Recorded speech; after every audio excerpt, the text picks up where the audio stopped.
Music കേട്ടപ്പോൾ തന്നെ കാര്യം ഏകദേശം മനസ്സിലായി കാണുമല്ലോ. അതെ, നമ്മുടെ തിരുനെൽവേലി ഇരുട്ടിക്കട ഹൽവയാണ് ഇന്നത്തെ താരം. എനിക്ക് ഈ കട കാണുമ്പോൾ ഉണ്ടല്ലോ നമ്മുടെ തിരുവനന്തപുരത്തെ ബോളി വാങ്ങുന്ന കട ഓർമ്മ വരും കേട്ടോ.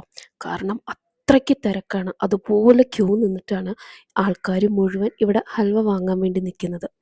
പൊതുവേ മധുരം കഴിക്കുന്നത് എനിക്ക് ഒരുപാട് ഇഷ്ടമുള്ളൊരു കാര്യമാണ്. തിരുനെൽവേലി ഹൽവ അറിയാമല്ലോ, വായിലിട്ട് കഴിഞ്ഞാൽ ഇങ്ങനെ അലുത്തു പോകുന്നൊരു തരം പ്രകൃതമാണ്. ചൂടത്ത് ക്യൂ നിന്നതിൻ്റെ ക്ഷീണം മുഴുവൻ ഒരു ചാക്ക് നിറച്ചും ഹൽവ വാങ്ങി അങ്ങ് തീർത്തു.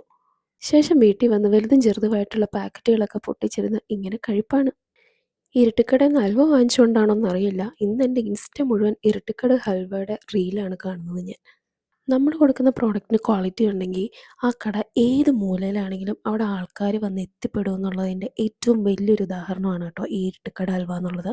പരസ്യങ്ങളൊന്നും ഇല്ലാതെ തന്നെ അവരുടെ പ്രോഡക്റ്റ് ഇത്രയധികം വിറ്റു പോകണമെന്നുണ്ടെങ്കിൽ അതിൻ്റെ ക്വാളിറ്റി ആലോചിച്ച് നോക്കാവുന്നതല്ലേ ഉള്ളൂ.